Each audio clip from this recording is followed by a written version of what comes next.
Welcome to Indiana Sports Beat Radio, presented by Endeavor Hospitality Group and Andy Moore Honda of Bloomington. Looks over the middle, second guesses, fires, throws. Does he make the catch in the end zone? Yes! Touchdown! Oladipo to win it. Another one! He got Another it! one! Another Oladipo! one! Huge hole! He's at the 30! He's gonna go! 10, 5, touchdown! Jonathan Taylor! Galloway finds Rob Finnessy, who fires the three and He hit it! Now, from the Golf Club at Eagle Point Studios, here's your host, Jim Coyle. Hello, everybody. Welcome aboard another edition of Indiana Sports Speed Radio here on this Wednesday, April 19th. Jim Coyle with you as always. Dustin Schutte along as well. Coming to you from high atop the 18th fairway here at the Golf Club at Eagle Point Studios. Don't forget Indiana Sports Speed Radio powered by Andy Moore Honda. Don't forget, just go straight to AndyMooreHonda.com to get more to your door. In addition to the Endeavor wealth of restaurants in and around the Bloomington area, great places like BB's Market, where you can find me this Friday. Feast, Southern Stone, all kinds of fine places. Cabello. Welcome aboard, Mr. Schutte. How are you, sir? I'm doing great. How are you? I cannot complain. Welcome along everyone else hitting us up on the Andy Moore Honda hotline. I never give that out. It's actually, you can do so as well if you're on, only I guess if you're on following along on YouTube or YouTube, which you can do there. And if you do, though, make sure you hit subscribe and hit the like button. But hello to our friends up in the region on 12:30 a.m., 104.7 FM, WJOB, down on the river, 97.7. The Ref, always the right call. Hope everyone is doing well. Up in Fort Wayne, all across Indianapolis, here in Bloomington, wherever you might be today and out of, and a lot of you guys outside of the state, all over the place. Dustin's is, if you're listening on radio, you cannot see Dustin's latest, I'm going to call it an outfit. Because that reminds me of what someone's mother may have selected out for their 12-year-old child. He has this nice dark blue Pacers hoodie on, lettering, and is all in yellow. Very good contrast. And then he has the Pacers cap on, complete with logo intact. Are we celebrating something today? No, we're not. But it's also, the hat is yellow. It's the same hat I wore yesterday. So it goes along very well with the sweatshirt. So that's hilarious. Yeah, it does look like this was picked out for me, but it actually was done by happenstance. I grabbed a sweatshirt out of the closet. I haven't had my hair cut in a couple days, so it's a little too long. So I decided to go with a hat. So here we are. All right, so Rick Bozich is on the program today. Don't forget, Bob Kravitz from The Athletic joins us. Kyle Neddenriep from the Indy Star. Rick Bozich, newly minted Hall of Famer again. I don't know how many. I'm going to have to ask him, how many Hall of Fames are you in, man? I know he's a United States Basketball Writers Association Hall of Fame, and that's a big one. But was just inducted into the Indiana Sports Writers and Sportscasters Association Hall of Fame. This past, it's been 3 days now, so Monday, I guess, Sunday, probably Monday. Yeah, who knows? But that's when it happened. Congratulations. We'll talk to him about it. But I have a gigantic surprise for him next week. I met a gentleman last night. It's funny. The amount of people that live in and around this lake, and now I'm thinking about the lake. There were two students that went missing over the weekend, I believe, and unfortunately their bodies were recovered. A couple of former IU students, very, very sad, had been out on a pontoon boat. Hate stuff like that when it happens, and it's just so I don't understand. I'm like, how the heck does that happen? Especially this time of year. But our thoughts and prayers are with those friends and family members of those two students. So not a great segue. It got me thinking of the lake, but I did not want to forget that because I knew that had just come up. But what I was going to say, the people that live here would blow your mind as far as, all right, just last night. First of all, you got Mellencamp lives somewhere on Lake Monroe. His place is on Lake Monroe, someplace over there. I believe that Scott Rowland's place is also on Lake Monroe. There's a Laskowski living here. And then last night I met a gentleman, and only because Rick's not listening, so he won't hear this until, because I would hate to. This would make me so mad. I can hold information when it comes to like there's stuff I'm holding right now that I would love to be able to deliver sports wise, related to Indiana, and hopefully that comes out that I can release that tomorrow. Speaking of that, I'm all over the place right now. Must be the coffee. But I'm great with keeping information like that. But if it's a surprise for somebody, it drives me absolutely insane. And I was like, how am I going to not tell Rick this tomorrow, because I'm holding this until next week because I want to plan it out. And since I know he's not listening, I met a guy who is a long time Major League Baseball. He was played 7 seasons. He's coached forever, but he was involved in both the White Sox and the Cardinals organizations. Because of his involvement in the Cardinals organization, that got me thinking after we had already left each other. And I'm like, oh my God, he probably coached at Louisville, because that was the Cardinals AAA farm team forever up until, from the 80s through the 2000s when they switched with the Reds. But I'm like, oh my gosh. And so, he's like, yeah. So then I did what you should do. I Googled him. Smart. And then all of a sudden I'm like, oh, okay. Hello. So, I don't mind throwing the name out. It's not like but he's been around. Should I say the name or should I hold it? I think you should just say it.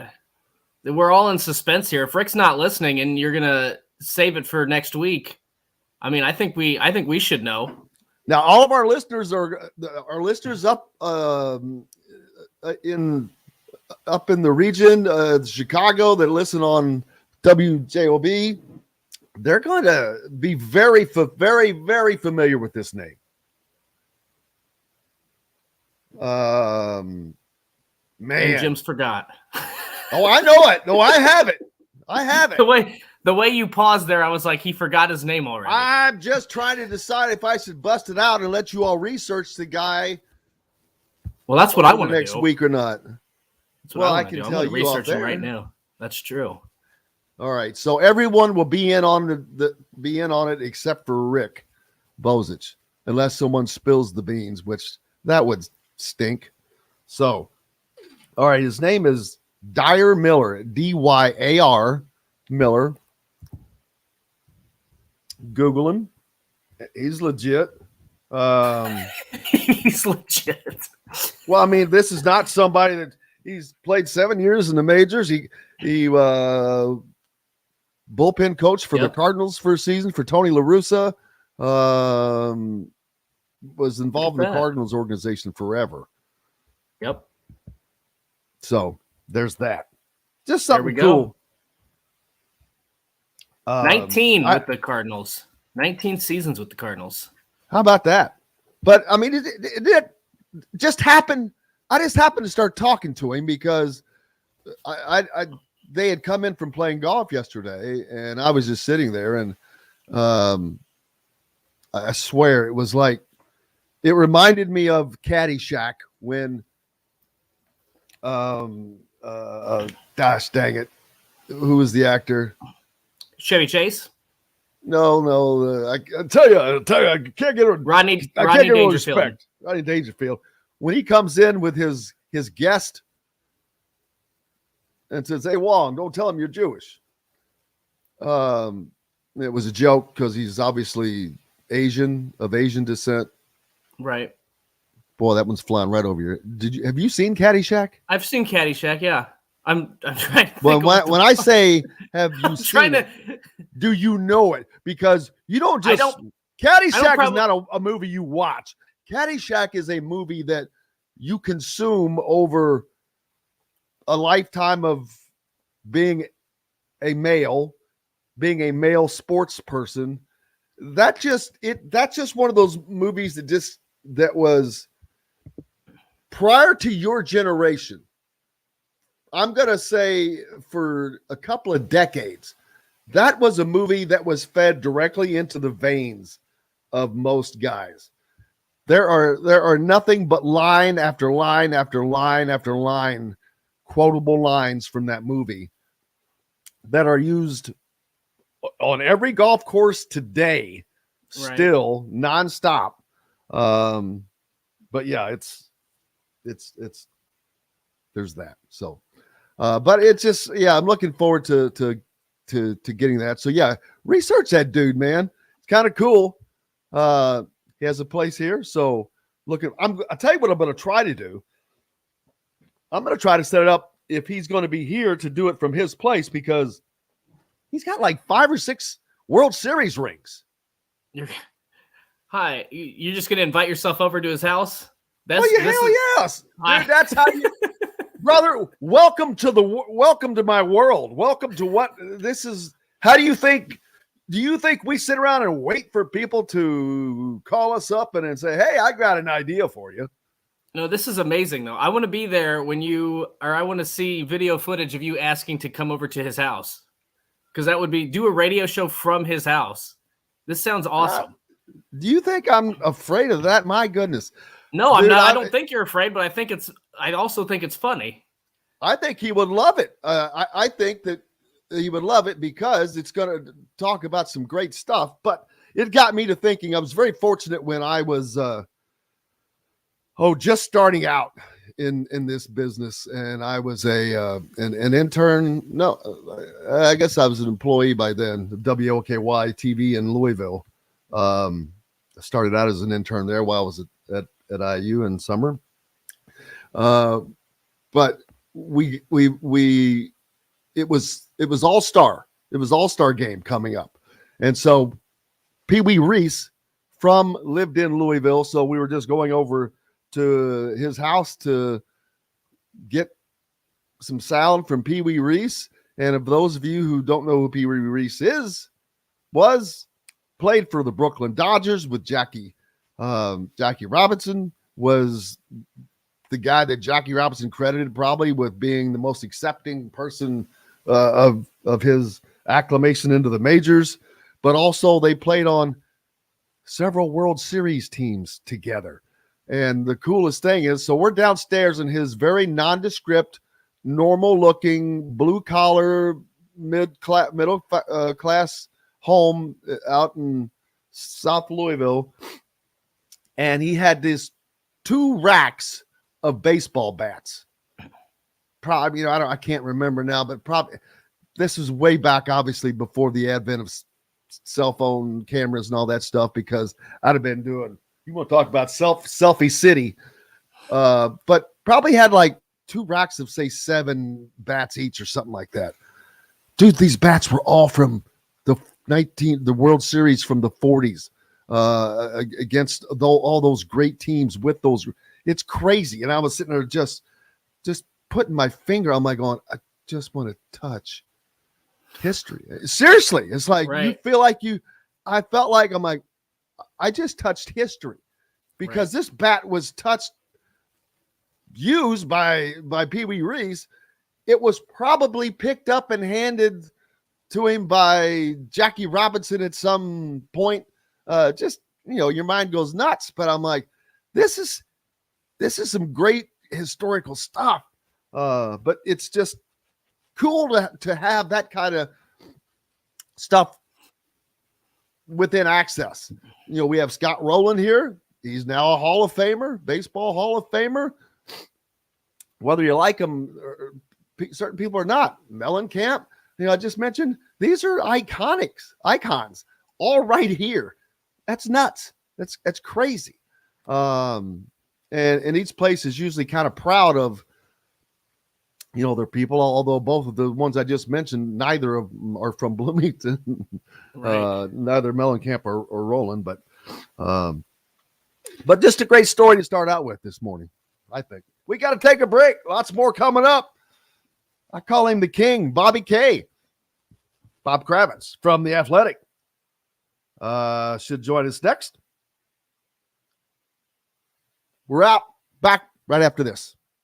We'll be right back to the Golf Club at Eagle Point Studios for more Indiana Sports Beat Radio with Jim Coyle, presented by Endeavor Hospitality Group and Andy Moore Honda of Bloomington. If you're, I was just reading about your proctologist appointment.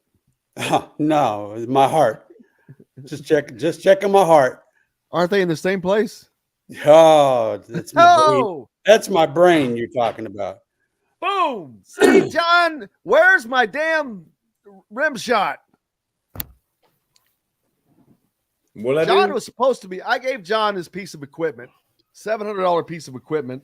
He was supposed to be learning for things just like that. When I say something funny, which is often, he's supposed to unintentionally so all the time.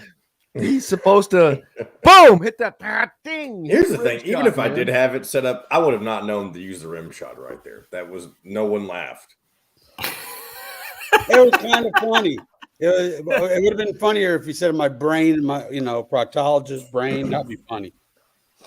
No one laughed because my audience is you, who's not paying attention, Dustin, who does not get our jokes, and Bob is not going to laugh at himself. I do get the jokes. I'm just too tired this morning for it to register. That's fair. It's one of those days. Robert, how is Robert? I'm good, man. Good. Who's your baseball team, by the way? I grew up watching the Mets. You and K-Bro. All right. You and New York guy. You know what? What's funny, when I was a kid and just developing my sports teams, and at first I had a cousin that I kind of emulated a little bit. He was a LA Rams fan, so I was a Rams fan. He was a Mets fan, and I became a Tom Seaver fan. Yes, but I was my idol growing up. My number was 41 in sports. Me too. 41 when I played baseball. What's mine was for that for football, everything. But but then my allegiance just naturally switched to the Reds because of living in Southern Indiana. The games were there and all of that, but it was perfect because he ended up playing for the Reds. Right. But we could go up. I got, as a kid, got to go up and see. I saw the Big Red Machine play, man. Oh, that's pretty cool. Now, this wasn't in '76. This was later on. Trying to think. Well, I'm trying to think seconds. if I was up there in '77, but it was definitely '78. New brews and will be offered in all Endeavor Hospitality restaurants. Come taste with Dr. Hobbs' Brewing, Metalworks Brewing Company. Bring your passion and your thirst. This segment is brought to you by Southern Stone Restaurant. Now back to the Golf Club at Eagle Point Studios for more Indiana Sports Beat Radio with Jim Coyle, presented by Endeavor Hospitality Group and Andy Moore Honda of Bloomington. Welcome back, Indiana Sports Beat Radio here on this Wednesday. It is April 19th, and if you didn't get your taxes in, then you late. and the interest is adding up. Welcome aboard, King of the Road, Bob Kravitz from The Athletic. How are you, sir? I'm good. My taxes are done. Boom. You're ahead of the game. That means you Getting get a to go out little and play refund today. is kind of nice. Refund. Refund. Yeah, a little refund. Dustin, do you actually know what that means now? I do know what that means. Yes, I've seen the movie. I got it. He finally watched the bicycle movie. The bicycle movie. Yeah. Breaking Away. What does it have to do with my refund? Oh, Bob hasn't seen the movie. I've seen the movie. Oh, my my God. It's been a Okay, long son, time. let Been me a long bathe in the glory of not being the one whose the joke goes over my head. Let me allow you this once. moment of glory. Yes. This is an exciting time for me. Well, you have to explain it. I have to explain it. I've only seen the movie once. I've seen it. Well, you can't bathe in the glory if you don't explain it. Well, I mean, so you don't know what you're talking about. Wait. I do know what what happens? I don't remember. So they were filming it when I was on campus. And were you an extra? No, I was not an extra. No, they did not. I would cast have me. I would have been all over trying to do that just for the hell of it. Well, a lot of dorm floors and a lot of fraternities and sororities did get involved in the crowd scenes at the old Armstrong Stadium, I guess it was, or whatever the name of it was. 10th Street Stadium or whatever. Yeah. But I don't remember the tax refund piece to it. Not tax. It's not tax. It's just refund. It's refund. Refund. Okay. The car, he sells the car to the kid's I think it's a father. family. That's right. Yeah. It was a piece of crap. And it Yes. broke down, and he wanted a refund, and the dad's yelling, "Refund, refund!" And it puts him And in. next- What did he have? He has like a attack stroke or a something? heart attack or whatever. Yeah. Yeah, that So was a next great thing- character actor, Emmett Walsh. Yes. Oh, Yes, he was I great. remember that. Okay. Dude, It's all and coming think back about the people that were in that movie. It's amazing. The Yeah. dude that was in what was the Christmas movie with what's his name, Macaulay Culkin? It's Daniel Stern. David Yeah. Stern. Daniel Stern. Yeah. He's not even. Then you've got Haley. He had James Earl, or not James Earl, but he's got a three word name. Jackie Earl Haley. Okay. I'll The trust short you on that dude. one. He's a short dude. He's a short dude. Okay. Yeah, he's been in a ton of stuff. And then of course you had the star, Dennis Quaid. Dennis Quaid. Yeah, he went on to have a pretty good career. Yeah, but it's kind of funny. Most of those people that in there still had careers. Good So careers. what I want to know is, why is Dustin wearing his Pacers gear? Do you we started the whole show with this. anticipating they're going to win the lottery? No, I don't anticipate that at all. That's way too optimistic for my line of thinking. So I just grabbed. It was a little chilly outside today, so Yeah. I just grabbed a sweatshirt, and it happened to be this one. And I haven't had my haircut appointment recently, so it's a little bit longer than I prefer. So I grabbed a hat. So this was a happy accident. Happy accident. Okay. Yeah. Yeah, I wear hats because I have no hair. So Well, I don't either, but I need to shave it. yeah, Otherwise, it you're looks right. weird. I didn't realize that. It doesn't look weird. You just look very taxi driver-ish. Oh, that is short, man. Taxi driver-ish. It needs to get shorter. You know what? There You'd you have go. to cut off your scalp to make it any shorter. Your next, if you ever go to your next Halloween party, all you need is the army coat, shave the sides, man. You're in. Taxi driver. That's something you'll have to Google that one too. Yeah. When I first, I've seen Taxi Driver. Seen Taxi Driver. Okay. Yep. Wow. Well, see, Bob, when I first shaved my head, it's been about a year now. What we did was we had a contest apparently over here in the comments on YouTube as to which character from a movie I look like. Somebody said I look like Dustin Hoffman from Papelbon. Papillon. Papillon. Yeah, that. I've not seen that movie. I don't get the Dustin. I don't get the Dustin Hoffman. Not Well, seeing there was that. a Does he picture- wear glasses? Someone said a young Bruce Willis, which I thought was spot on, honestly. Are you paying these heard people? that Are you too. paying these people to say this? I paid no one. There was another one that was actually if I extremely ask, accurate. I'm going to get responses like Happy Gilmore or Krusty the Clown. exactly. Exactly. Somebody sent me one the other day, said I look like Krusty the Clown. I'm like, oh my God. Okay. So how about sports talk? sports ball? How about Zach let's- Edey? That's Yes. exactly.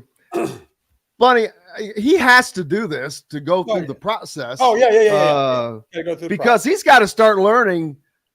He needs to learn. I think he has a lot of learning to do as far as what he's going to have to do differently in the pros, or what happens if he gets there and they're like, hey, you know what? I think there's something here we could work with. And what if all of a sudden he becomes a late first round draft pick? No, he won't. You want to? He's a second round pick. He's a second round pick. I am writing this column even as we speak. I stopped momentarily to speak to you guys, but I don't think he can make a bad decision here. I think it's a little bit like Trace, where he's done almost everything he can do individually, but he still hasn't gotten it done. Not he, but his teams have not gotten it done in the NCAA tournament. So look, and he's making almost $1 million a year in NIL. So now see, how is he doing that being a foreign student?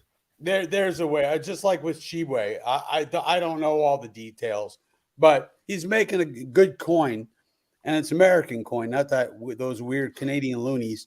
But he's doing quite well along with his family. So I think, yeah, he can't improve. He's not going to improve his stock. He's not going to suddenly become Brooke Lopez from the 3-point line. He's not going to become Nikola Jokic or Joel Embiid. He doesn't have that kind of footwork. But look, there's a space for 7'4", 7'5" guys. I think he's better than Boban. I think he's got more skills, but I don't see him being anything more than a mid to late second round pick. And I don't think he can improve that stock by staying. That said, there's a lot to be said for staying and having that experience and still making your money. So I don't think he can make a bad choice here, guys. Yeah, because there are 32 picks, right? Mm-hmm. No, 30. So 30, 60. Okay. 60. And of the first 20, these are all freshmen or the equivalent. Yeah. So that's not going to change probably next year because it's been that's how it's just been. That's how it's going to be. So he's not going to break into that all of a sudden. And so you're right. I don't see how much difference it is between this year and next year, unless he were to get hurt, of course. And now he can make more money, obviously, in the NBA, but not a lot more. Not a lot more. And it's not a lot more as Right. a second rounder. It's not. It's definitely not a lot more because as a first round pick, I think you're making $3 million a year, maybe, and only 2 years of that is guaranteed if you're not a lottery pick. He's got to decide: do I want to go the NBA route and maybe be a two-way player, or be a bench guy and just train and get better, or do I want another year of playing in front of sold-out lunatic crowds at Mackey Arena and having that experience and being a kid for another year? Again, back in the day, we remember how many kids would come out in the old hardship and they would go pro and they would end up not getting drafted. And they would end up God knows where, sometimes Europe, sometimes nowhere. The good thing, maybe an unintended consequence of NIL, is that finances are not going to be that much of an issue. If he stays at Purdue, he can still make close to $1 million. So He really doesn't have a bad choice in the matter. And I think he's smart. I think any player is smart to go on that job interview, go to the NBA combine, get feedback, and find out what the pros think of your game. Well, and I think to that, I was going to say to that point, Bob, I don't even know. I think if he returns, I think his NIL could skyrocket because after winning all the awards, I feel like his personality's come out a little bit. I mean, he's plays for Purdue. Don't get too excited about skyrocketing now. Okay, but he's still a nationally known player. Yeah. I'm not saying he's going to get the same attention as if he played at Indiana or Kentucky or Duke or North Carolina. Don't get me wrong, but I feel like he can make more money than he did last year because of all the accolades he won last year. Right. Plus what he's going to get from Purdue. So it's an interesting decision. I will be shocked if he's not back for another season. Oh, too, because he has Purdue. He has the Purdue money people right where anybody has ever wanted them right now, because this is probably the best chance that Purdue has had for postseason success since Carson Edwards. And before that, it's been a minute, but because once he leaves, that's going to be a major chunk of what they're doing gone awry.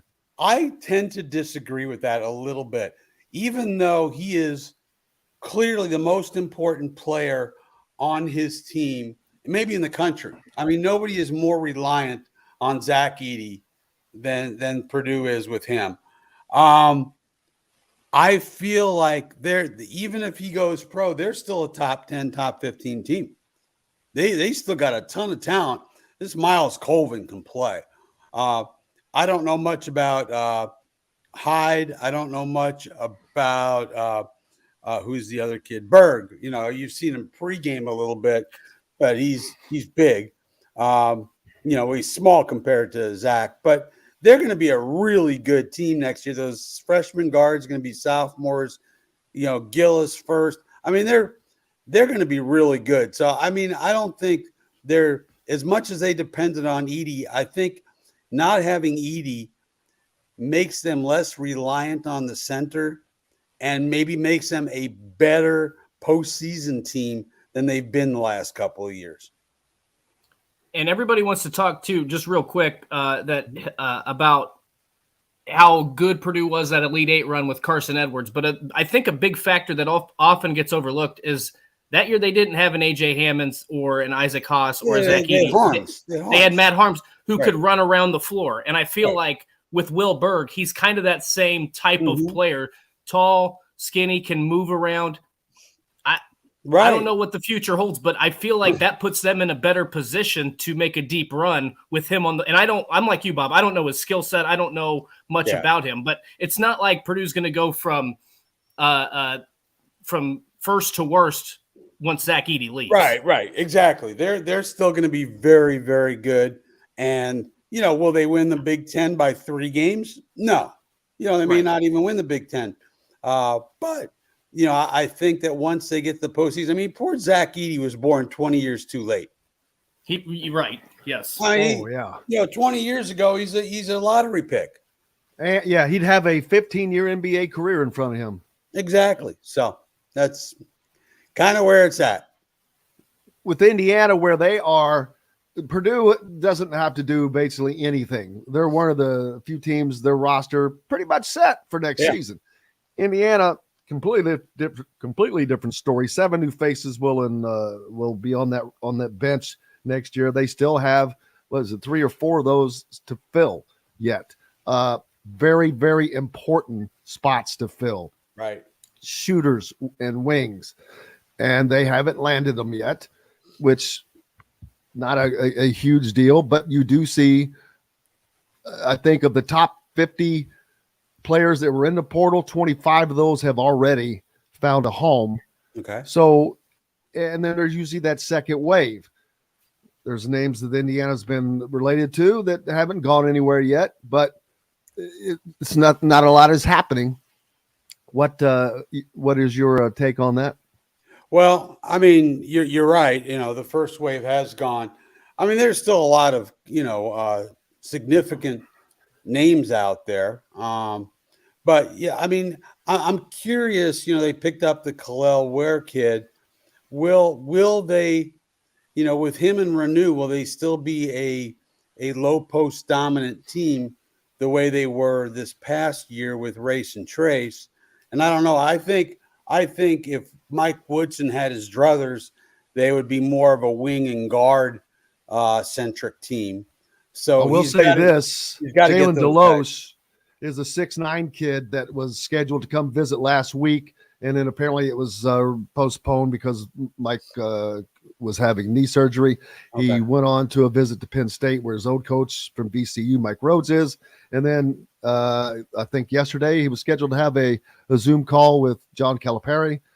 I don't think that interest is there anymore. Okay. Well, I'm pretty sure it's no longer there with Indiana.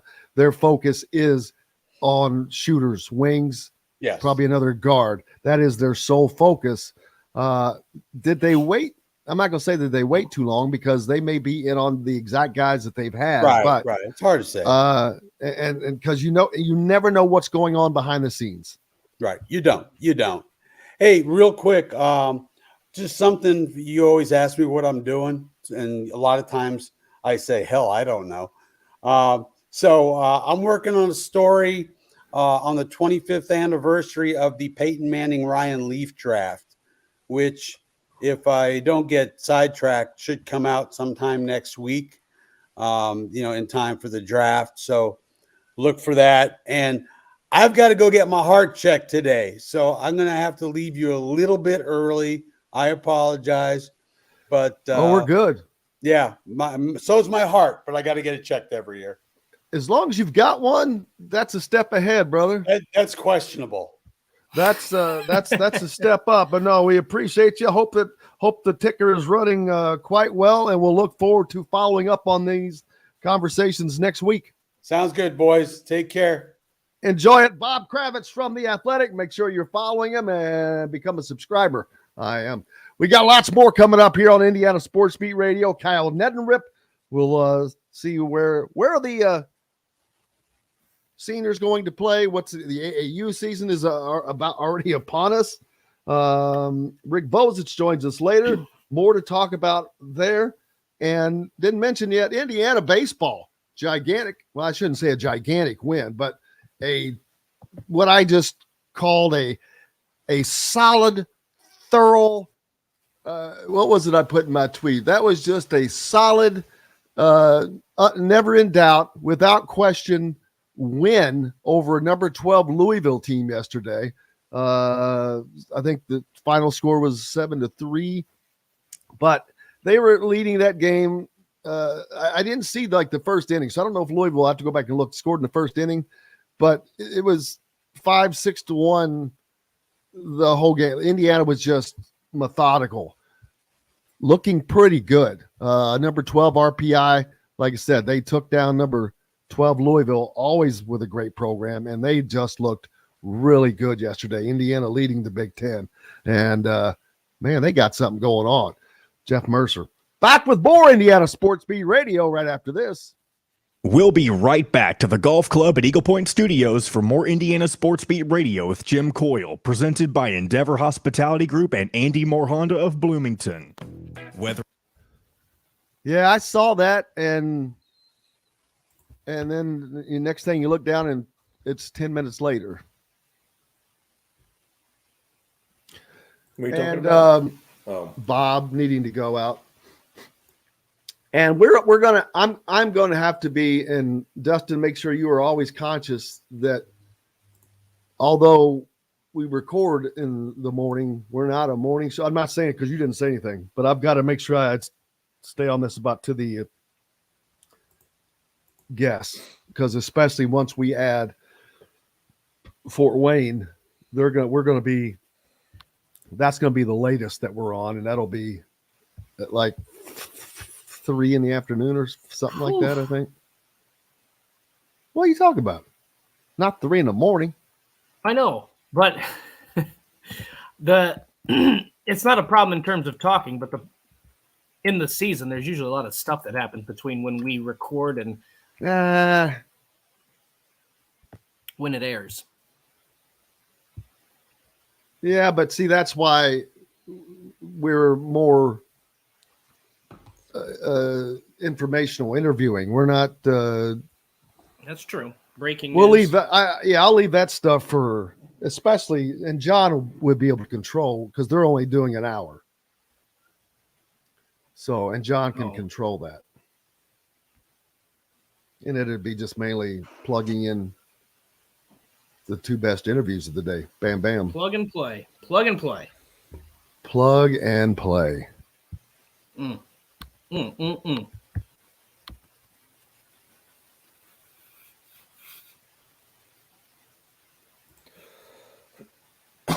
Excuse me. Where is Steve from? Steve P, where are you from?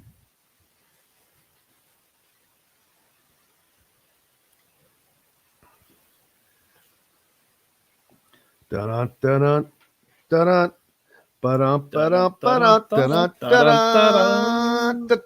dun.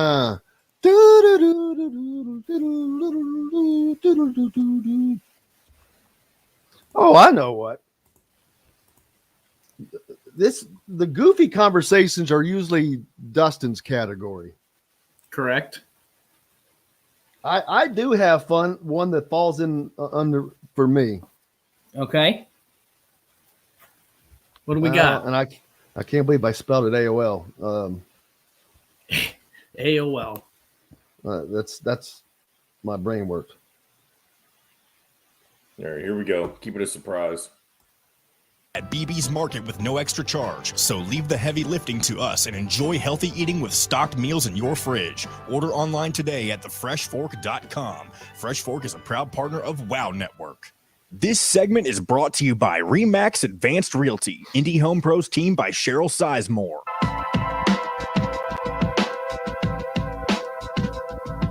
Now back to the Golf Club at Eagle Point Studios for more Indiana Sports Beat Radio with Jim Coyle, presented by Endeavor Hospitality Group and Andy Moore Honda of Bloomington.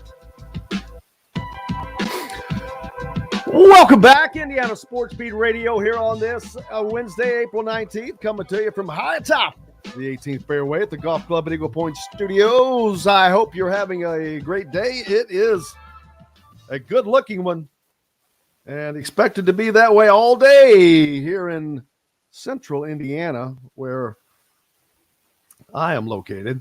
Hope it's that way for you, wherever you are. Whether you're with our friends on the river, listening on ESPN 97.7, ESPN The Ref, always the right call. 89.9 WBRO in Marengo, or 104.7, 1230 AM, WJRB up in Hammond, Chicago. And soon to be the Fan over in Fort Wayne. Looking forward to expanding. And if you live in an Indiana town, whether it's Seymour, Columbus, especially in the southeast part, and if there's a station there that you think that would be good for us, reach out to me and to them. How the NFL has put out the formation of Coalition for Responsible Sports Betting Advertising. Members of this coalition include Major League Baseball, the NFL, Major League Soccer, NASCAR, NBA, WNBA, NHL, NBC Universal, and Fox. And they published 6 core principles. So they got all these smart people together, and here's the 6 principles they came up with. Are you ready? Okay, I'm ready. Number 1, sports betting should be marketed only to adults of legal betting age. Boy, they're off to a hot start here. That's number 1. All right. At the top, probably. Number 2, sports betting advertising should not promote irresponsible or excessive gambling or degrade the consumer experience. There you go. Really? Boy, 2 for 2. Boy, they're on it. Number 3, sports betting advertising should not be misleading. Boy, they are just on. What? En fuego. They're en fuego. They are in fuego. sports betting advertisements should be in good taste. David, thank you, sir. Publishers should have appropriate internal reviews of sports betting advertising. And finally, publishers should review consumer complaints pertaining to sports betting advertising. So don't just ignore them and act like they didn't happen. Man, they have got it. They are, wow. But I think you really needed a room. Between the NFL, Major League Baseball, Major League Soccer, NASCAR, the NBA, the WNBA, the NHL, NBC Universal, and Fox, boy, these great people were able to come up with those 6 things. That makes me just feel lesser as a person. Makes me feel lesser as a person. I'm just not that smart. I don't know if I could have. So that just shows you how stupid that is. Shouldn't that have been laid out going in? This is what we're going to be talking about. My God. I feel like if they gave that to 2 idiots like you and I, that task, we would have come up with 5 of those 6. I don't remember what the 5th one was, but that would seem like the only one that. Well, my thinking is the first thing is, okay, here's where we have to start. And those would have just been quickly laid out. Bam, bam, bam, bam, bam. Here's where we have to go from. Well, that's where they had to get. But that's whatever. So that just the funny the hypocrisy of how it goes. So here's what I think is weird about. Here's what I think about is weird about. We shouldn't promote unhealthy sports gambling or however that was phrased. And yet then they just give you free money all the time for which to wait. And there are certain, well, I don't know if I can say that. I'm not going to say this. I'm not going to say it because I don't want to get anybody in trouble. But I feel like that is promoting unhealthy sports gambling, giving you free money so you continue to gamble. Like, I know it's not your money, but let me tell you, you can get into some pretty deep holes. Yes, you can. Let's see. Commission hires. Hunter Dickinson. Can you imagine him at Kansas? Gosh, dang it.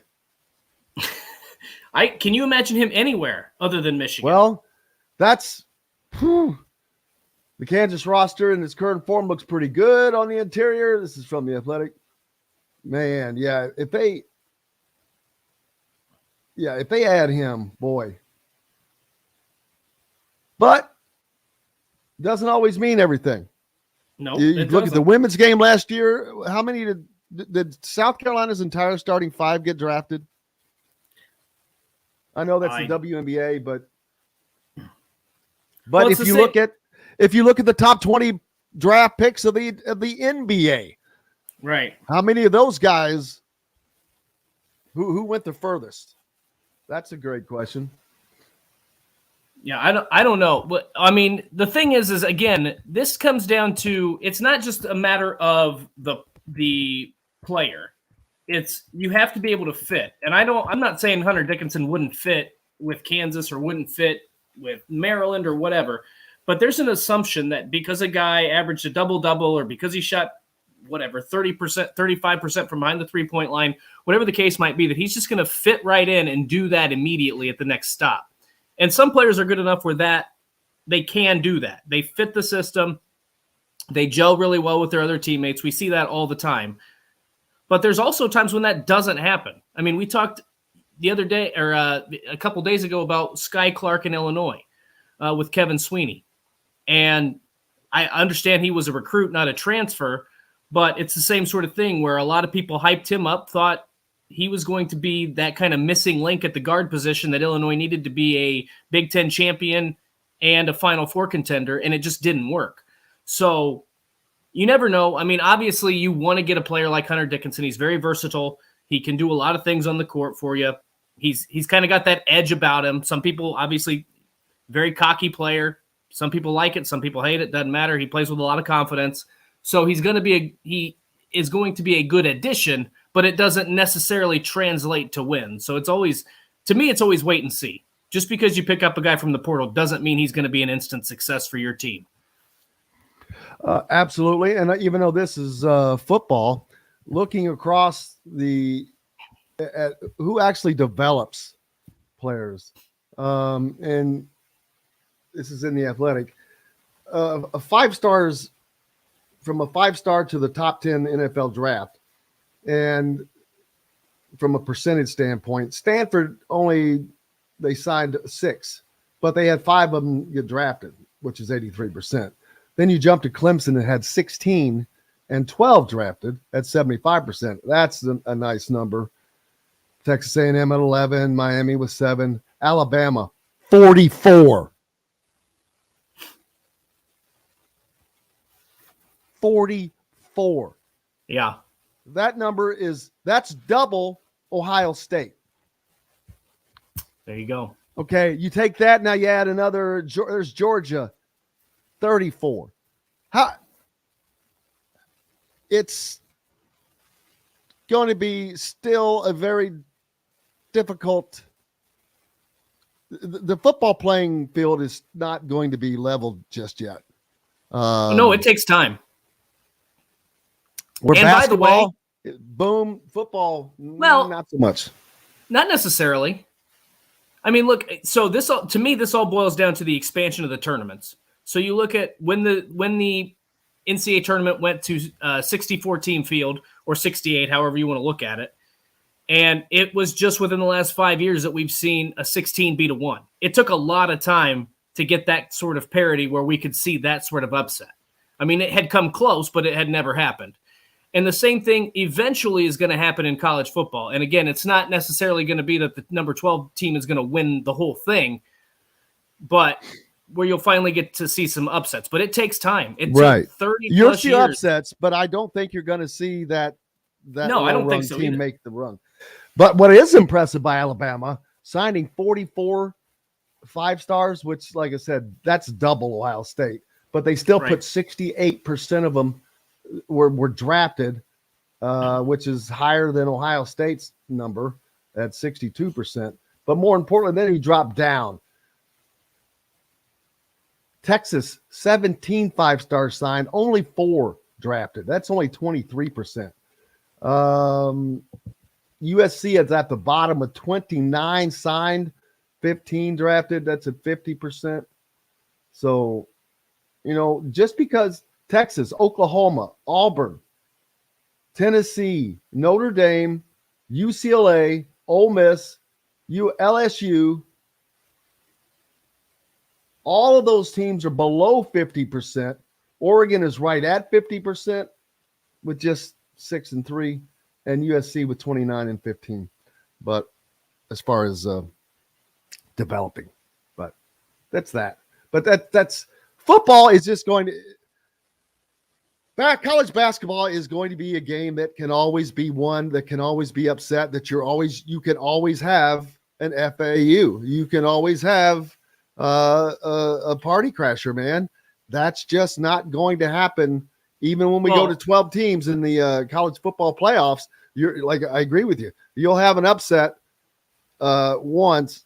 Maybe they can pull it off twice, but I cannot see a team getting to a third round from that first round. That would be something. And I don't know that that's going to happen either. There might be a team at some point that sneaks into that Final Four, but ultimately talent's going to win out. And Dustin DePure, we talked about this the other day. Basketball is so different because you just need one guy could potentially transform your entire team. Or there could be a Steph Curry who played at Davidson. There could be those kind of players that go to smaller schools and a lot of coaches just whiff on him, and he turns into a future All-NBA player. You have to have a full team and a lot of depth in college football to be able to win at that kind of level.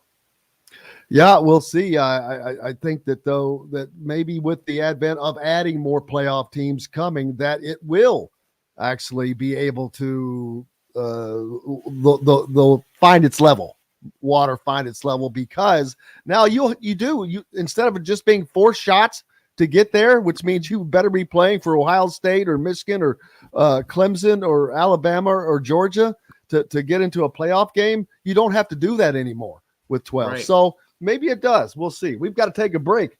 Kyle Neddenriep from the Indy Star is going to join us next. We'll see what's going on with the AAU scene when that gets started. Actually, it already has, but get caught up on that. Mr. Basketball, etc. Lots more coming up on Indiana Sports Beat Radio. Back with it right after this. We'll be right back to the Golf Club at Eagle Point Studios for more Indiana Sports Beat Radio with Jim Coyle, presented by Endeavor Hospitality Group and Andy Moore Honda of Bloomington. If you're in the market,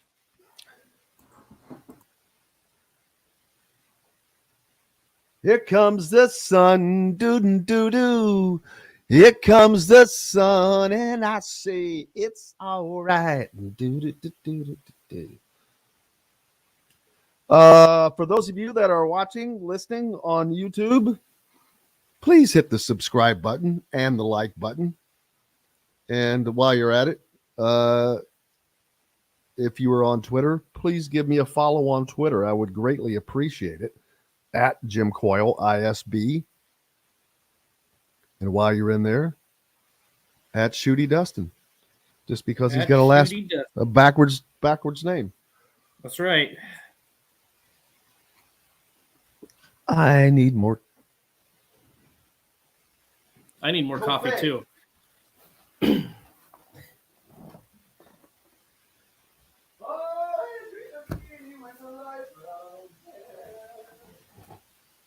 Ow, son of a bitch. All right, my bad. You stubbed your toe? No, temporarily thought I just popped my ears up. I might actually have popped my ears up, to be quite honest. Got a lot of bitching and complaining here, John. You hear me heat up my coffee in the microwave. Yeah. There's going to be a day. I feel like I should just have this chair sitting here one day, and then I just wander around the house, do things, and talk. How exciting would that be? On the move with Dustin Schutte. You never see him, but you always hear him. Movers and shakers, baby. Movers and shakers. And there's Biscuit staring at me, clearly wanting some breakfast. Bisque Limpkit. He didn't eat his dinner last night, so he's not getting any breakfast. Oh, good for him. Is it good for him? Is it?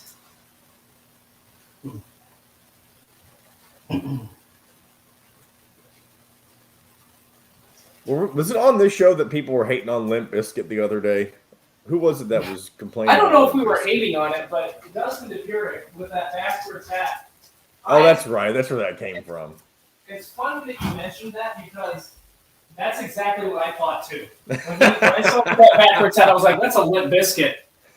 It was a Limp Bizkit look. He was just missing the. You're a Limp patch. Bizkit. The soul patch, yeah.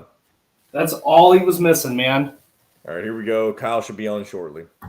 Feast also provides a wide variety of cheeses, gourmet sandwiches, entrees, a coffee bar, bread, pastries, all made fresh and mouthwatering. Stop by Feast Market and Cellar today. This segment is brought to you by Feast Market and Cellar.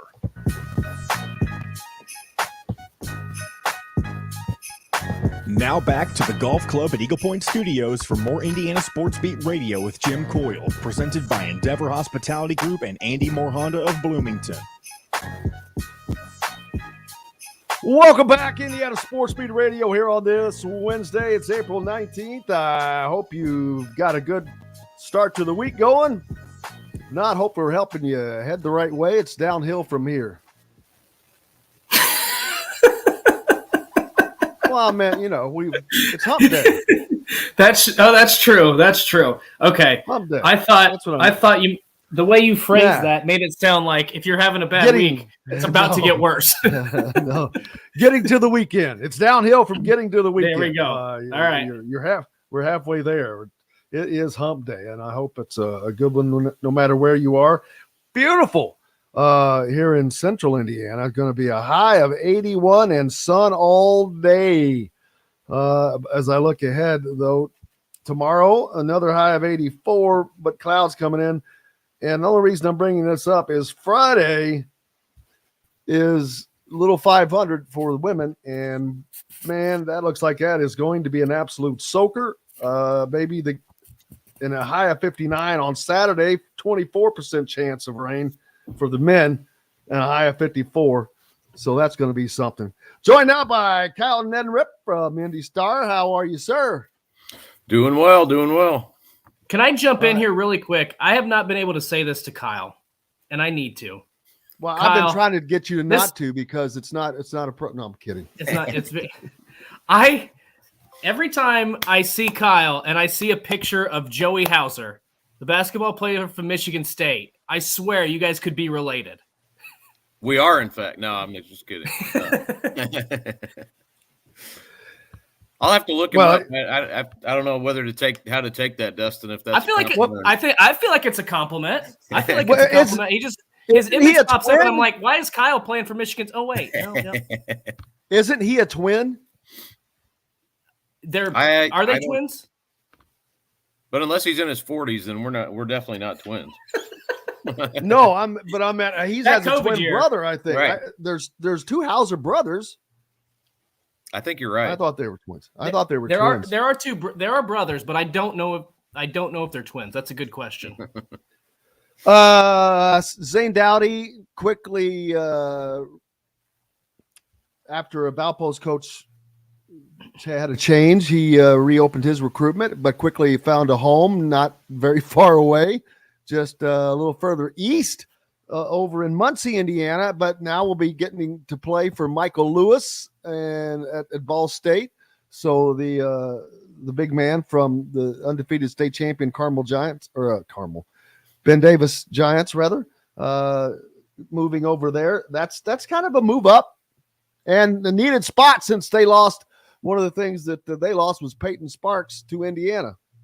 Exactly. And, credit Michael Lewis for getting in there. I think I don't know which day of the week it was, but a few days after Ben Davis won the state championship, and he got an in-home visit and quickly made a really strong impression on Zane and his family. And, kind of became the number one team. Zane had some other offers out there, St. Bonaventure, and I know Central Florida had come in and made an impression, or, talked to him at least, but hadn't offered yet.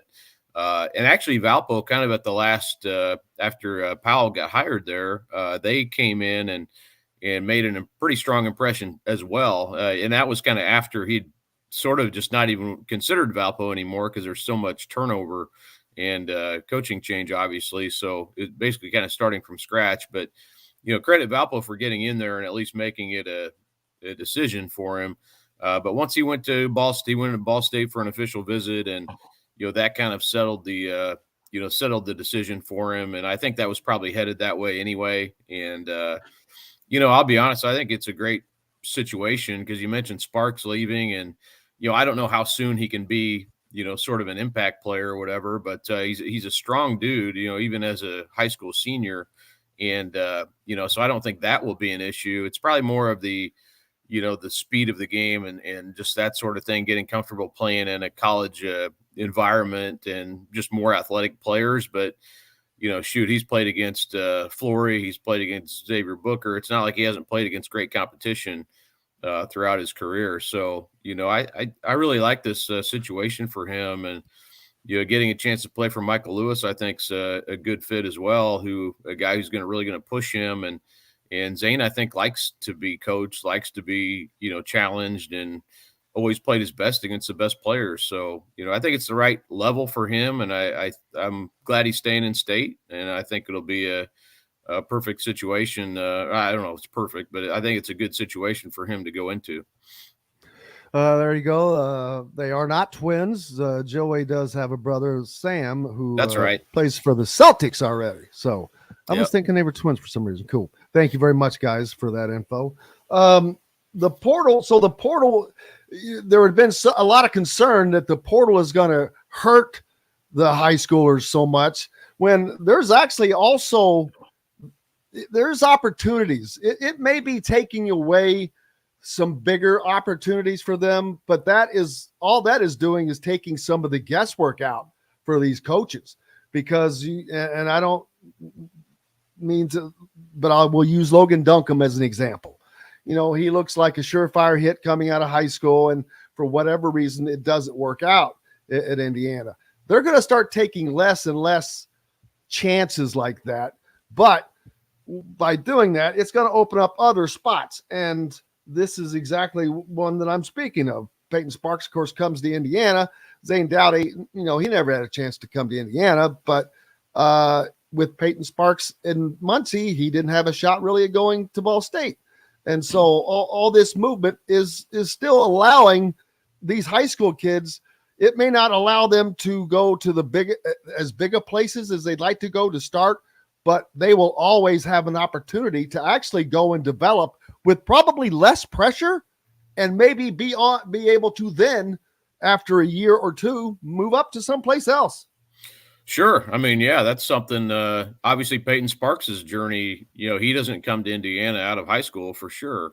So yeah, I mean, that's, and it's a frustrating thing, I think, for fans of mid-major programs, and that, a guy like Peyton Sparks in the old days, you're probably keeping him for the entirety of his career and watching him develop over the course of 4 years or 5, even with the redshirt year. So, I graduated from a mid-major. It's frustrating that you're sort of kind of looked at as a minor league system, and but also, you get a chance to kind of rebuild your roster in any case, no matter which level you are. So, I don't know. I have mixed feelings about it because I think it's hurting somewhat the mid-major programs that just can't offer what the high majors can.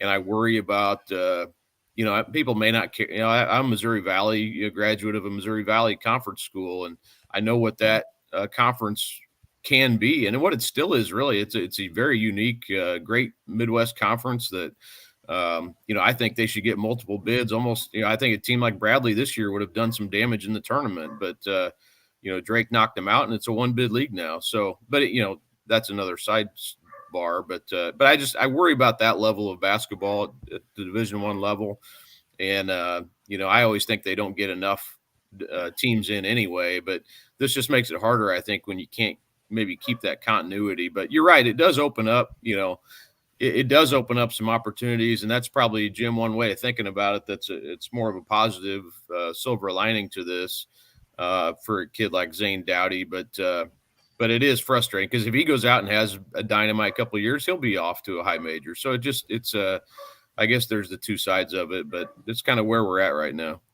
Well, and one of the things too, we talked about this, I think it was with Mike DeCourcy, and it had to do with the COVID year, basically. And a lot of people seem to ignore that in terms of some of these other teams having success. You got 25-year-olds out there playing against 18-year-olds. But to that level, how much has that impacted recruiting? Because I think the NCAA attempted to do the right thing by giving players an extra year. I think probably went a little too far by giving everybody who was on a roster an extra year of eligibility. But I'm sure that's impacted some roster spots and how it's affected recruiting at some of these schools, at least, and is minimizing, I would think, at least to some extent, some of the opportunities for high school players. Oh yeah. Yeah. That's probably more, maybe not more so, but as impactful because, shoot, even Drake, talking about Missouri Valley Conference School, Drake they were like, had some 25-year, they were an old team, and that helps. Obviously, the older you are, right, the better.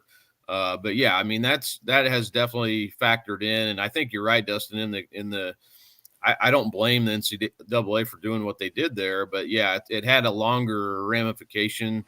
Almost, it happened almost immediately where it's like, man, these kids, I remember talking to kids at that time, like, this COVID year, they're keeping kids around and there's just not the amount of scholarships open that there used to be.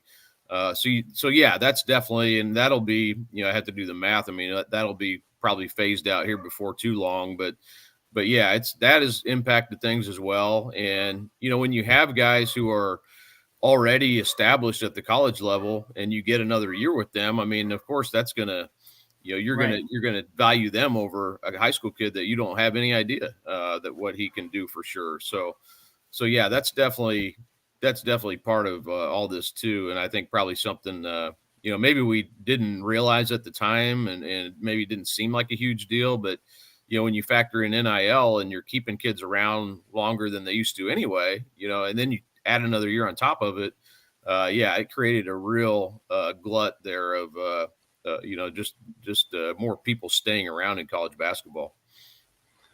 And so I think that this could also help build up some of the mid-majors in the state of Indiana, whether it's Valpo, whether it's Ball State or Indiana State or Evansville, now Southern Indiana, because there's a ton of talent, a plethora of talent, which we already knew.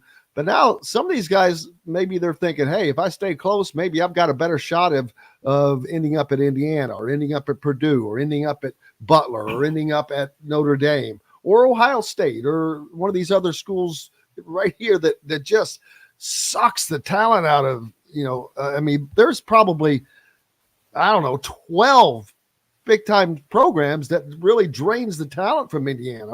And that's how you start from Indiana itself. What are there, nine D1 programs? And then you start thinking about Louisville, Kentucky, Ohio State, Michigan State, Iowa, Illinois. It just, the talent, there's so many places for them to get opportunities to go. Maybe this helps build up the mid-majors in Indiana. I know that being a farm system is not what they want to be, but that could, in essence, end up how it happens. It could be, yeah, and it works the other way too. And yeah, you mentioned, Michigan State and Iowa recruit Indiana like it's their home state.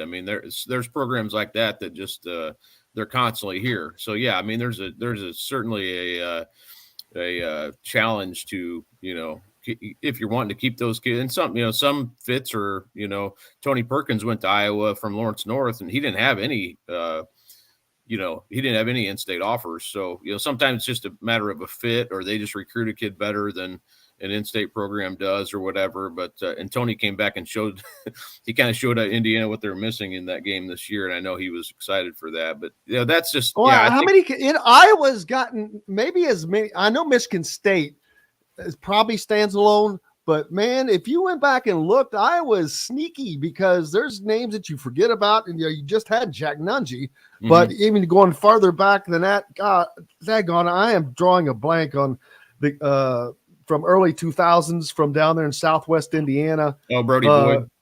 Yes, Brody Boyd, great shooter. Ended up at, he was close to being going to Indiana, but it just didn't work out. And man, would they kill for a guy like that right now?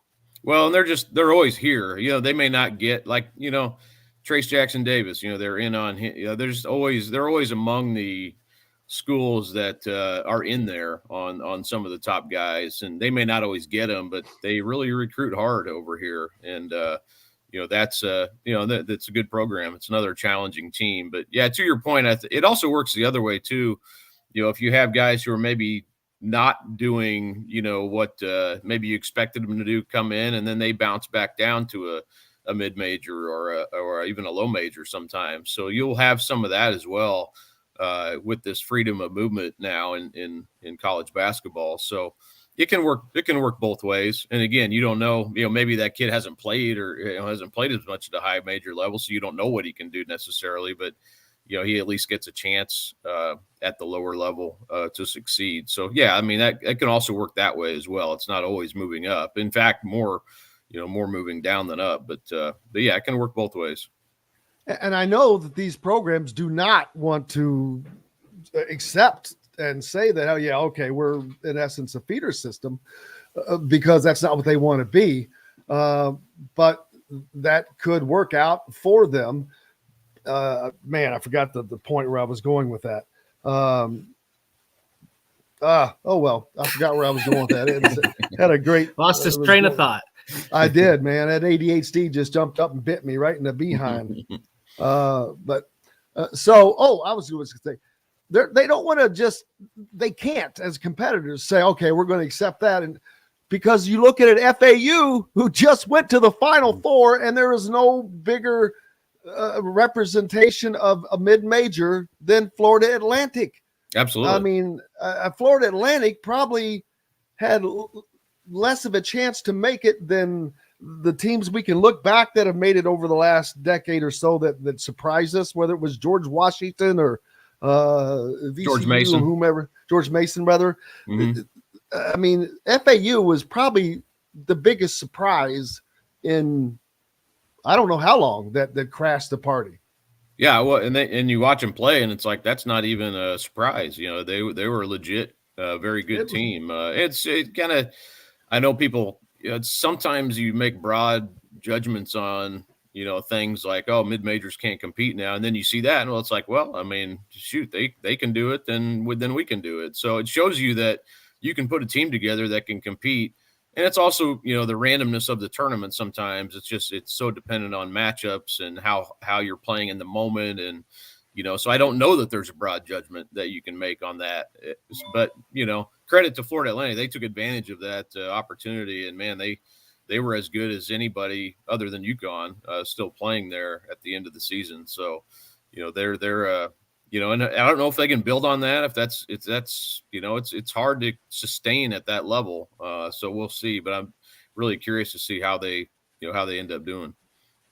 We better let you go. Next week, look forward to talking about the AAU season getting started. Flory Badunga, of course, will be the man with all eyes upon him over the next summer. So we'll look forward to that. What's up next for you, sir? Well, we announced Mr. Basketball tonight. That'll be a big deal. And yeah, I mean, that's pretty much it at this point. You can go ahead and tell him, Kyle. I've won. Yeah. Let it out. Congratulations. Let it out, baby.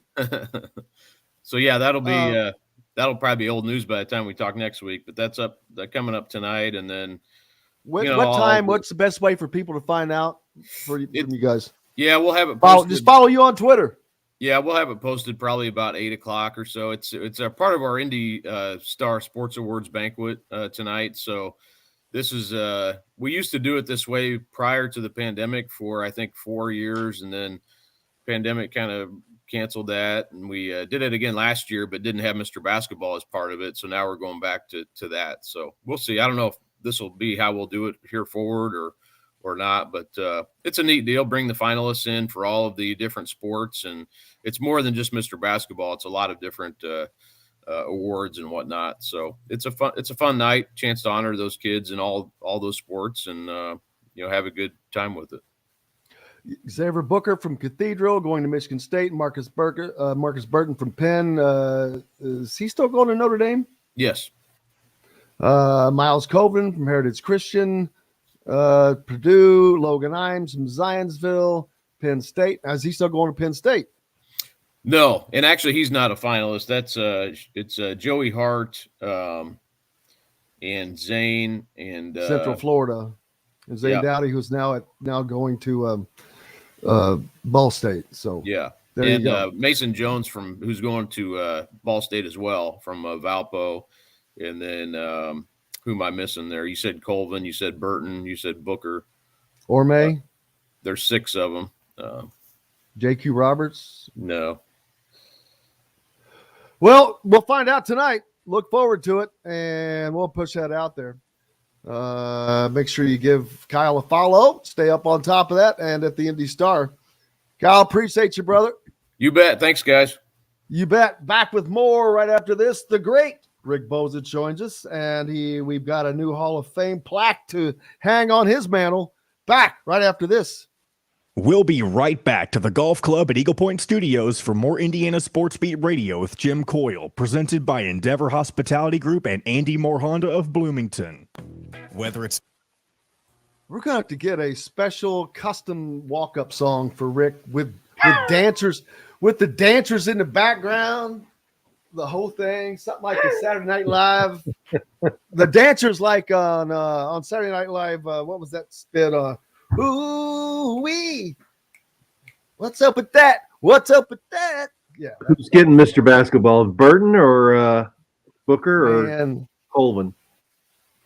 Booker didn't really have that great of a year, did he? Who? Which Booker? One?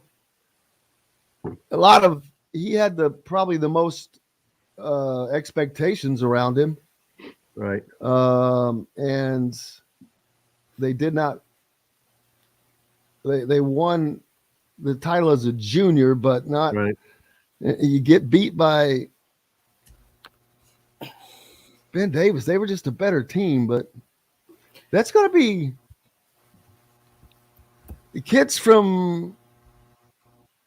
I don't know. He's going to Notre Dame. When's the last time Notre Dame had a Mr. Basketball? I don't know. I'm going to wait till we come on, but oh boy, do I have a surprise for you coming. Oh boy. I thought it was I thought you were waiting until next week. It is. I'm just telling him he's going to have to wait a week to find out. Oh boy. I'm going to really rev this thing up, but I'm going to give you some hints because you're going to need to do it. Nah, you don't need to do any research because you'll know it. But this is going to involve, but it's pretty cool. Okay. I trust cool stuff. I trust cool. Yeah, it'll be fun. I'm going to have this. Don't get too much away. He might guess it. I don't think so. I'm not going to give enough for that. I'm going to have them. I'm going to try to have them on next Wednesday for a segment. But I'll give you hints on, like I said, you don't need to research anything because it'll involve the Redbirds, the Cardinals, the White Sox. What, John Rooney? Nope. Who's John Rooney? I don't know him. John Rooney was the radio play-by-play guy for the Redbirds and then the White Sox and the Cardinals. Rooney! He's really good. That's like what's that movie? It was in Chicago with Broderick. When he's driving the car around. Not a movie guy. He's driving the car around him, the girl, and the guy. Come on, Dustin. I know you'll know this one. Ferris Bueller's Day Off. Yeah, he calls the Rooney. All right, here we go, guys. It's delicious 5-star comfort food with a Southern charm at 2-star prices. Southern Stone Restaurant is part of Endeavor Hospitality's Wow Club. This segment is brought to you by Bubba's 33 in Clarksville. Pizza, burgers, beer.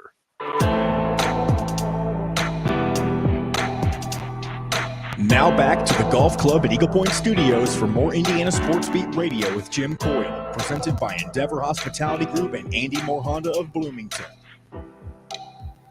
Welcome back, Indiana Sports Beat Radio here on this Wednesday. It's April 19th. Appreciate you being with us.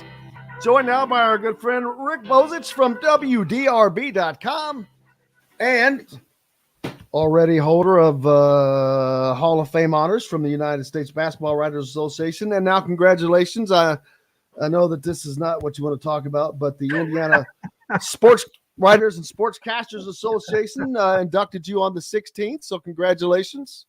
Yeah, it was great. It was a great ceremony. Well, good to see a lot of old friends up in Greenwood at Valley Vista Country Club. What took them so long? What the hell they been waiting on? How long have you been in the USB and WA's Hall of Fame? 10 years? 2009. Close. I don't know. I just do what I'm told. Fish was there, so it's always good to see Fish. Bill Benner, Tom Reitman, Steve Warden, Mike Chappell, all different dudes who I've known and worked around and with through the years. So that was a lot. It was a good time. Congratulations, Rick. Of course, from Northwest Indiana, our peeps listen up on 104.7 FM and 1230 AM WJRB up in the region. At Rick's old area, stomping grounds. Let me tell my favorite story, which was I lived in Gary till I was 13. Then I went to Maryville, and Greg Popovich is a graduate of Maryville High School. Dan Dockich is not. He went to Andrean. But Popovich got cut as a 10th grader, came back, excelled, went to the Air Force Academy, has become a Hall of Fame coach. And, he scored 400, and I don't know the exact number, but I just said 481 points at Maryville. And I got cut as a junior, and I scored 2 points. So I like to tell people when I give speeches that Popovich and Bozich combined for 483 points at Maryville High School. And not only And they must have been damn good because you're like 6'6". So You don't they wanna must know. have been really good. When he was there, was this like 71? When was this? He graduated in 67. I graduated in 71. When he was you're there, you're the Super Hicks era, brother. Yeah, same year. I didn't realize that. I went to the finals, watched East Chicago, Washington beat the Super Hicks. I was going to say, y'all had no chance because, man, oh, man, he had freaking that team was incredible. Yeah, that was Turgovich, Bridgman, Stoddard, Bailey, Adele. But those are great times for high school basketball in the state. And Maryville had never won a sectional till after I was out of high school. They had never won one. They weren't good enough. So yeah, now that we've got everybody to change the channel or go to another he's talking about that golden era of Indiana high school basketball. 2 years before that, or a year before that, you've got Steve Downing and George McGinnis and all these incredible players. It was mind-boggling. 1969 was the year the four teams that came to the Final Four had a total of one loss between them. Vincennes was undefeated, Marion was undefeated, Indianapolis, Washington was undefeated, and Gary Tolston had one loss, which was to a team from Illinois. So none of them had lost to a team inside the state. It was and Washington ended up winning, and George McGinnis still, in my mind, is the greatest high school basketball player in the state of Indiana. He was ready for the NBA as a high school senior. Exactly. But what if his well, he played freshman ball in Indiana. That's how long that was. Well, can you imagine if he got to play 4 years at Indiana? Right. You think he would have the numbers? Downing and Knight built a great relationship, but I'm not sure how George would have handled being coached by Bob Knight. I think just because of what happened to, hopefully what happened with him knowing about what happened with his father, he would have been able to handle it. But he did not do that with Bird later on, who had kind of a similar issue. So yeah, who knows? But I was in school when that happened with Bird, and Bird was like, "Yeah, he's no big deal. He wasn't Mr. Basketball." Remember, he had quit the Indiana All-Star team. Kirby Overman, the coach from New Albany, didn't play him enough in the first game, and Bird said, I don't need this, and he quit the team before the second game. Boy, he was a cantankerous dude, wasn't he? Yep. The only other one I remember that quit was Sharon Wilkerson, and Bill Benner and I tried to talk him out of that. And don't you just hate that to this day? Because Sharon is. Have you ever seen someone that has done as wonderful of a job of making a 180 with their life? He's been on the show with us several times. Such a humble guy. Gosh, do I hate that for him. I mean, that will still, that will haunt him the rest of his life. And gosh. Well, it's a true story. Mr. Basketball is one of the crown jewels. It's a great story that hopefully he can pass on to his kids to think about before because he stormed out of the locker room at Freedom Hall. And Bill Benner and I were waiting outside and said, "Where are you going?" He goes, "I'm out of here, man." He goes, "What do you mean?" Because I'm quitting. And we said, "Hey, you need to take a deep breath and think about this. You're Mr. Basketball. You can't do that." And he wouldn't listen. I'm surprised that Knight kept him coming after that, just being how Knight was. But he did. Yeah, he did. So there's that. What was I going to talk about with you besides you being on every Hall of Fame that we can mention? What's the latest portal room rumblings from up there? It's been a while. People are starting to. Well, Jalen Deloche, who was just a big, who had the visit scheduled last week and then had to cancel. DCU guy. Yeah, I do not expect that visit to be rescheduled now, as Indiana is just going to focus on getting the shooters. With nothing coming out about, I'm just guessing on this other stuff. That stuff I know for a fact. We're not hearing anything about these guys who have taken visits and taken visits elsewhere, and so I'm starting to wonder. Okay. What are they waiting for? Or is it just because they can? They don't have to do anything this moment. Right. What else might come along? They are all in the driver's seat, but it is a little.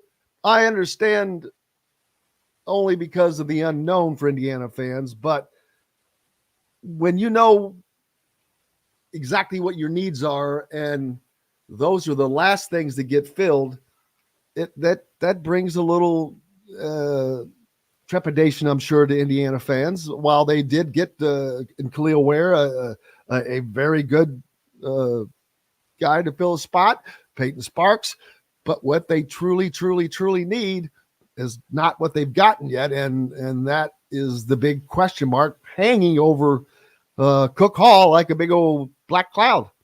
Yeah, I mean, it seemed like there was a lot of information like 10 days to 2 weeks ago about a couple of these guys, and now it's sort of been a holding pattern going on, and there haven't been really that many new names emerge.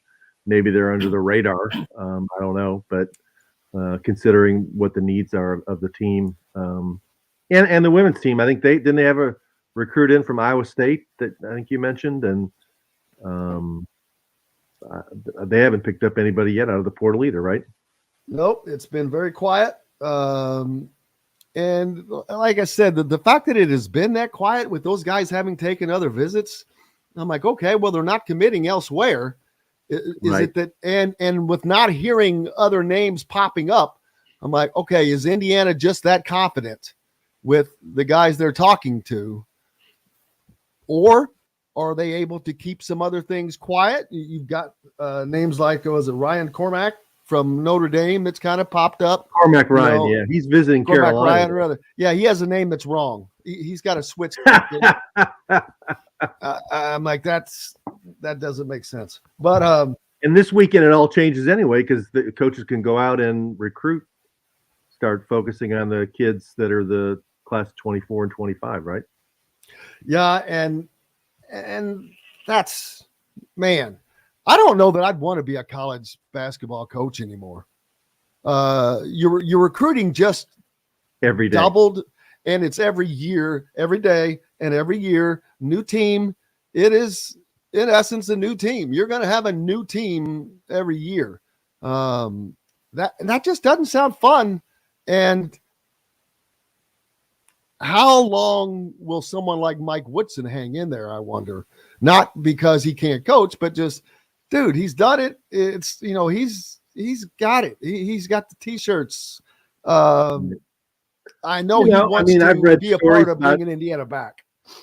I've read stories about Saban and Smart, who are the two most successful coaches in college football, and they basically always say that you're recruiting every day. I'm sure after Georgia won the national championship and Kirby Smart was done with his media responsibilities, whether he was on the bus going to the airport or whatever, he's texting recruits for the next cycle. It never ends, and I agree with you. It'd have to be an exhausting way to live to constantly be,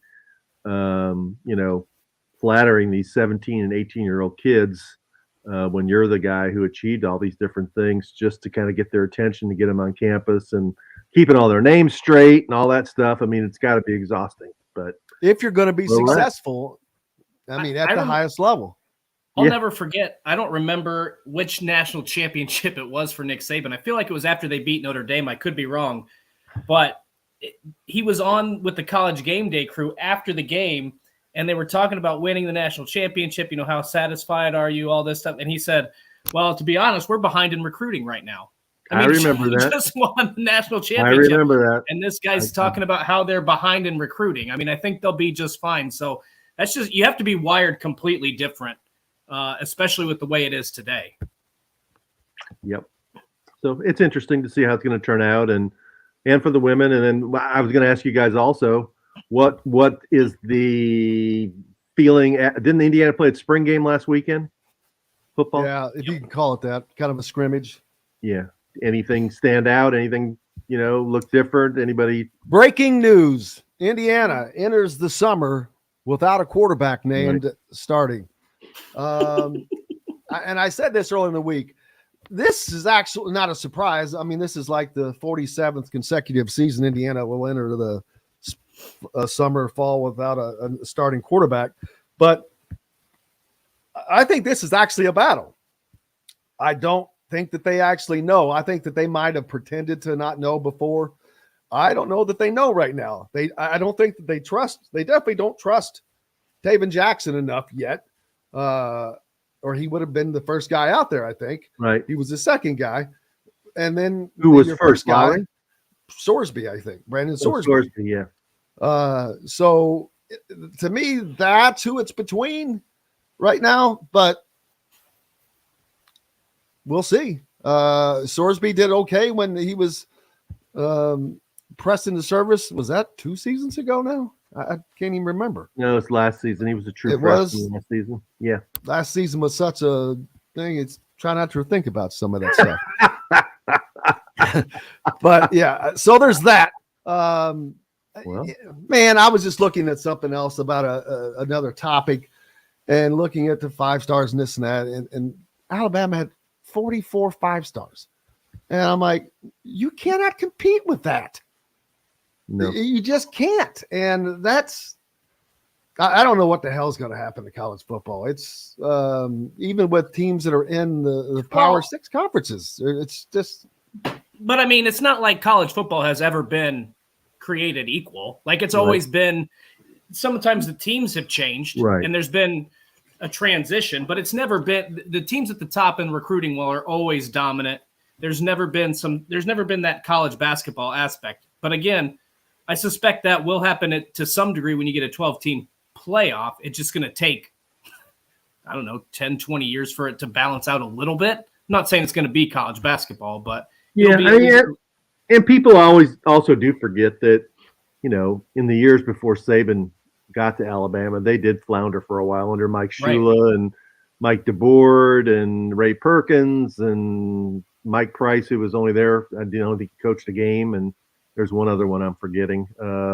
Stallings won a national championship. Dennis Francione, wasn't he the coach at Alabama for a while? I think he was for a brief period of time. Dennis Francione. That sounds like a 1970s detective on a sitcom, man. Got him away from TCU.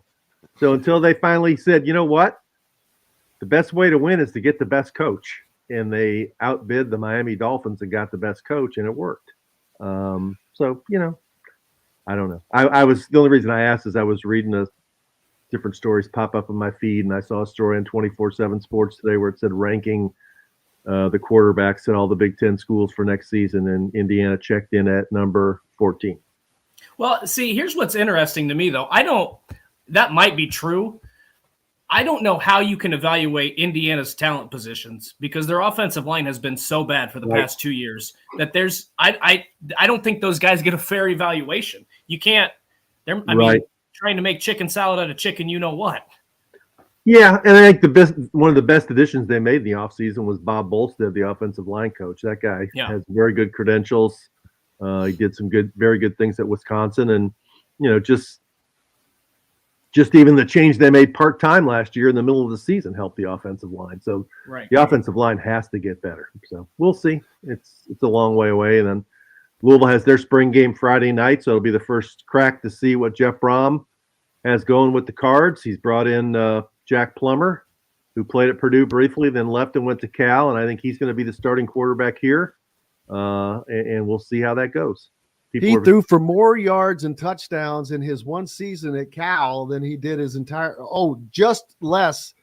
I remember not – if you took his entire career at Purdue and then put his one season numbers up at Cal, his yardage is just under, and I think his touchdowns are just under total. So he had a hell of a season out there. So Brom that's a smart – he gets to kick it off with a veteran – successful quarterback, and there's not much more that you could want in that regard. And it says a lot about Brom that the kid left Purdue, and then when Brom went somewhere else and Brom needed him, he still wanted to play for him. Well, I think to that point, those are the conversations these coaches are having now, right? Like I feel like Jeff Brom's probably a pretty honest guy. I mean, I don't know him personally. I've talked to him a few times, but hey, you know what? We got Aiden O'Connell. We got some other guy. It might be in your best interest to transfer out. Like I feel like those conversations are happening more frequently. Right. And Jeff Brom seems to me to be like a pretty straight shooter. Right? Like I said, just a few interactions I've had with him, but that's the vibe I get from him. And it's important for Indiana fans to pay attention to Louisville a little bit because they do play the third game of the year in Lucas Oil Stadium. And, you know, if Indiana's going to have a winning season, they need to beat Louisville because they only get 3 non-conference games, not 4.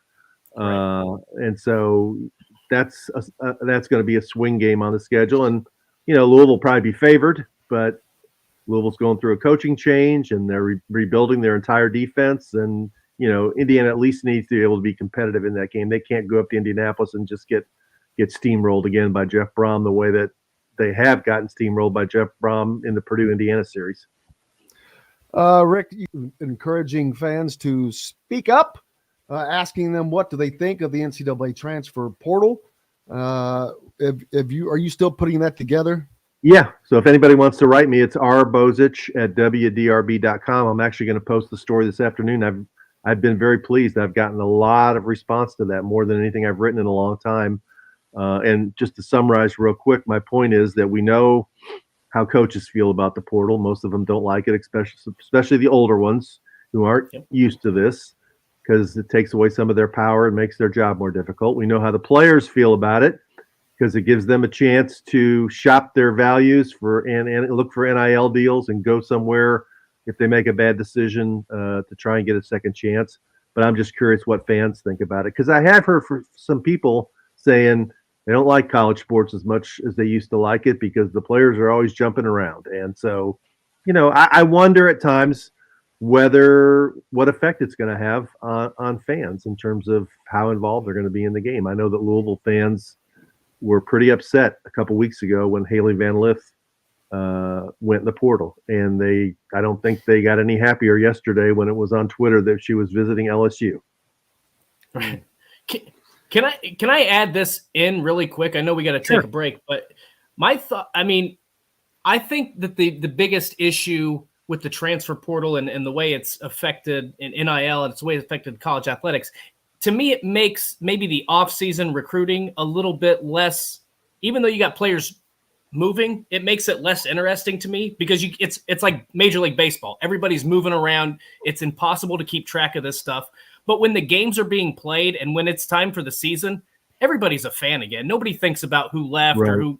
Maybe if you're in the middle of a really down year and you think about that quarterback that got away or that star point guard or whatever the case might be. But I think it just adds some chaos to the offseason, and people don't like the chaos. There's enough of it in the NFL, the MLB, NBA. When the games start, nobody really talks about it. Yeah, I agree. For the most part, I think there are, though, a certain percentage of fans that don't like the constant roster churn. They grew up in a different way, and you recruit a guy and you watch him develop and become a good player, and he feels like he invested in the team and in the program instead of just invested in himself. Maybe there's some naivety about that, but I think fans have an element of, I don't know about this. Well, I think you're going to have to win regularly like Indiana used to. Otherwise, as you have these new generations of fans being introduced, if there's such a quick turnaround, there's nothing to latch on to other than winning. If you're winning, that gives you something to latch on to, but the players are going to be so come and go that you're not going to have the Calbert Cheneys anymore. You're not going to have all these great names that down in Indiana history. It's just not going to happen. Trace Jackson Davis's, those guys, that's over. That may be the last. He may be the last of his kind at Indiana. And you're going to be asking fans, to pay more. I've seen plenty of pitches at a lot of different schools of you're asking fans to contribute to NIL things, and some are only given $10 a month or whatever. But I've read different takes on this, on whether the most successful ones are grassroots driven or driven by big boosters who are going to step in and save their school. But it's not like this is a one-time investment of you're building a practice facility. You're going to ask people for money every year. And then you're going to ask them for football money and basketball money. And then, the women's basketball program is starting to get pretty good. They're going to need money too. And, we're starting to get better in baseball. Can you give a little bit more? Baseball's leading the Big Ten. There you go. Right? Softball's got the NCAA leader home run. It is. Soccer. You want soccer to stay number one? Ryan Day himself said Ohio State, he felt like they needed a $13 million budget. So you're asking Ohio State boosters and fans to come up with $13 million every year.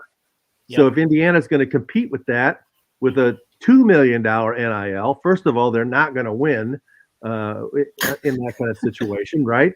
And secondly, you're asking fans to give $2 million and say nothing's changed, right? I mean, so I don't know. It's on a administrative level, looking down on it all. I think people need to sit down and figure it out because it's a game with no salary cap, and we know how that works. Absolutely. We've got to let Rick go so we can get out and walk. Ruby, hang on for just a second. Afterwards, I got a quick question for you. But Dustin, are you back? I'm back. All right. We've got lots more coming up here on Indiana Sports Beat Radio, coming to you from high atop the 18th fairway here at the golf club at Eagle Point Studios on this Wednesday. We'll be right back to the golf club at Eagle Point Studios for more Indiana Sports Beat Radio with Jim Coyle, presented by Endeavor Hospitality Group and Andy Moore Honda of Bloomington. You live out in Prospect, right? No, I live in Louisville now. Oh, you moved. Never mind. East side. Yeah, I live. Yeah, I live. Do you know where Brownsboro Road is? Oh yeah. I live right off the Waterson and Brownsboro Road by Holiday Manor, where that Kroger is. Why? I was just looking at restaurants, and I'm glad I asked. When did you move there? How long? I've been here 4 years. Oh, okay. Curious. Yeah, but you were in Prospect. I was in that, Prospect, right? yeah, until 2019. No, I'm just looking. I was just looking at restaurants. Okay, that's why. But I was glad. I'm glad I asked. That would have. I live sort of at Ballard. I live like less than a mile from Ballard High School. Oh, yes. So I'm in closer to town. What is that? There's a restaurant in that shopping center. Cuban, like it's a Cuban place. Mojitos.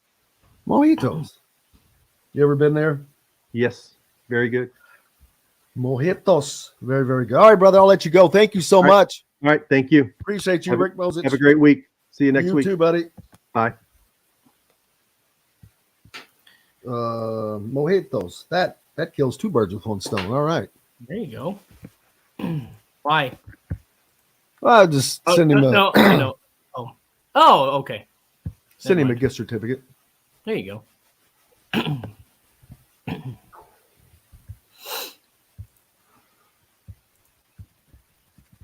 Oh. Move that stupid thing.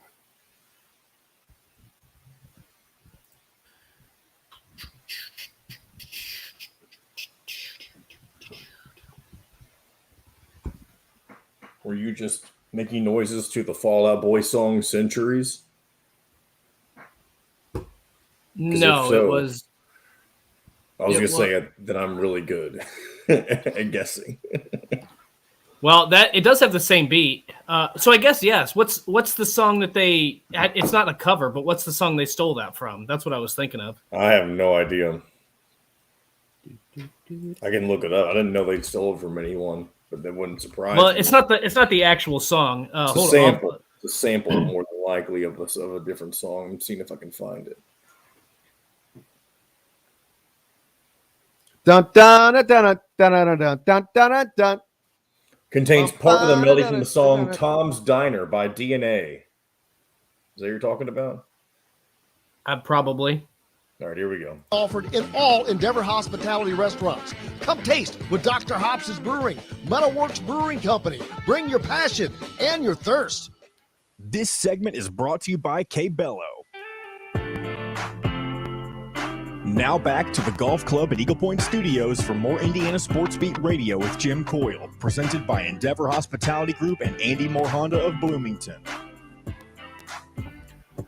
Welcome back, Indiana Sports Beat Radio here on this Wednesday, coming to you from high atop the 18th fairway at the golf club at Eagle Point Studios. Jim Coyle with you, along with Dustin Schutte, or Schutte Dustin, if you prefer. Which you can find him on. You can find him on Twitter at Schutte Dustin. You can find me at Jim Coyle ISB, and would appreciate the follow. And if you happen to miss any part of the show on the ref or on WJLB or WBRO, you can always catch a segment on YouTube. Just go to at Indiana Sports Beat Radio. Make sure you subscribe and hit the like button for us. We greatly appreciate that. It helps us get the word out. Kind of a slow time at the moment, but it's not. Just waiting for announcements to bust.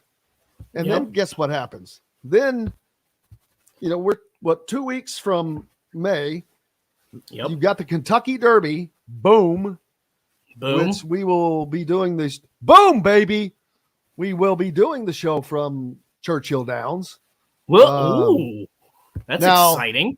Now, I should have thought to ask you, you should come up and do the show live from Churchill Downs. What's the date? Is it the first weekend in May, right? First Saturday in May. Thank you very much for being on. You had part of it. First Saturday in May. Absolutely. Okay. Which I believe is May 6th, I believe.